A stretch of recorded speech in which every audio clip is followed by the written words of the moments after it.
नमस्कार, आप देख रहे हैं इंडिया 24/7 लाइव टीवी और मैं हूं प्रिया झा। दुनिया भर में इस्लाम को मानने वाले लोगों के लिए ईद उल अजहा यानी बकरीद सबसे पाक और बड़े त्योहारों में से एक है। खाड़ी देशों से लेकर एशिया तक इस दिन की रौनक देखते ही बनती है। यह त्योहार हजरत इब्राहिम की याद में और ईश्वर के हुक्म के आगे खुद को समर्पित करने के प्रतीक के रूप में मनाया जाता है। इस त्योहार का एक अहम हिस्सा है कुर्बानी। आमतौर पर इस दिन बकरे या अन्य मवेशियों की कुर्बानी दी जाती है और उसके मांस को परिवार, पड़ोसियों और खासकर जरूरतमंदों में बांटा जाता है। लेकिन क्या आपने कभी सोचा है कि समाज का वो हिस्सा इस त्योहारों को कैसे मनाता है जो पूरी तरह शाकाहारी है?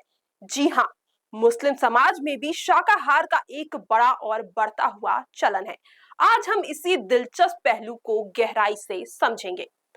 बहुत से लोगों को लगता है कि मुस्लिम समाज में शाकाहार न के बराबर है, लेकिन आंकड़े कुछ और ही कहानी बयां करते हैं। ग्लोबल सर्वे और रिसर्च के मुताबिक भारत में करीब 8% मुसलमान खुद को पूरी तरह शाकाहारी मानते हैं। भारत की लगभग 20 करोड़ की मुस्लिम आबादी के लिहाज से यह संख्या करोड़ों में है। सऊदी अरब फ्रॉन्टियर्स द्वारा किए गए एक सर्वे में सामने आया है कि सऊदी अरब में लगभग 11% लोग शाकाहारी हैं और इनमें से 7.8% लोग वीगन हैं, यानी वे डेयरी प्रोडक्ट्स का इस्तेमाल भी नहीं करते। इंडोनेशिया और तुर्की दुनिया की सबसे बड़ी मुस्लिम आबादी वाले देश। इंडोनेशिया में भी लगभग 2% लोग शाकाहारी हैं, जबकि तुर्की जैसे आधुनिक मुस्लिम देशों में यह आंकड़ा और भी बड़ा है। अब सवाल आता है कि जब पूरा मोहल्ला कुर्बानी की तैयारी में जुटा होता है, तब ये शाकाहारी परिवार इस दिन को कैसे मनाते हैं? रिपोर्ट्स और कई शाकाहारी मुसलमानों से बातचीत के आधार पर इसके पीछे एक बेहद खूबसूरत सोच सामने आई है। रीति रिवाज की बजाय त्योहार को आत्मा को अपनाना। शाकाहारी मुसलमान का मानना है कि इस त्योहार का असली सार जीव की हत्या में नहीं, बल्कि त्याग और करुणा में है। इसलिए वे इस दिन कुर्बानी की प्रक्रिया से पूरी तरह दूर रहते हैं, लेकिन त्योहार के आध्यात्मिक महत्व को पूरा सम्मान देते हैं। पैसे और सामान का सीधा दान।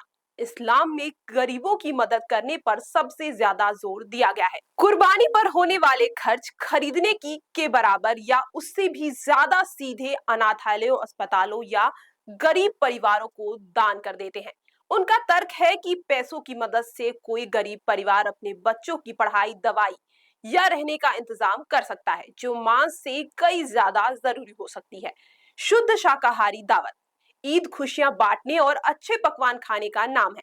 इस दिन इन परिवारों में पारंपरिक मीठी सेवइयां, शीर खुरमा, कटहल या मशरूम की वेज बिरयानी, पनीर के लजीज व्यंजन और कई तरह के शाकाहारी कबाब बनाए जाते हैं।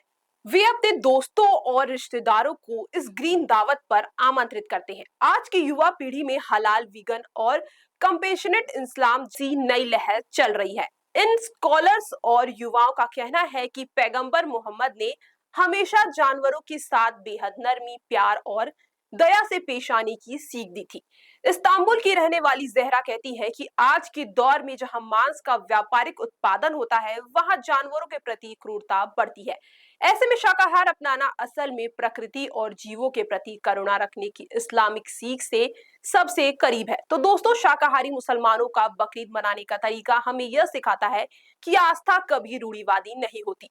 रूप भले ही बदल जाए, चाहे कोई पारंपरिक तरीके से मनाए या दान पुण्य के जरिए, त्योहार का मूल आत्म यानी त्योहार की मूल आत्मा यानी करुणा, भाईचारा, त्याग और मानवता हमेशा एक समान और अटूट रहती है। यही विविधता हमारे समाज को और खूबसूरत बनाती है।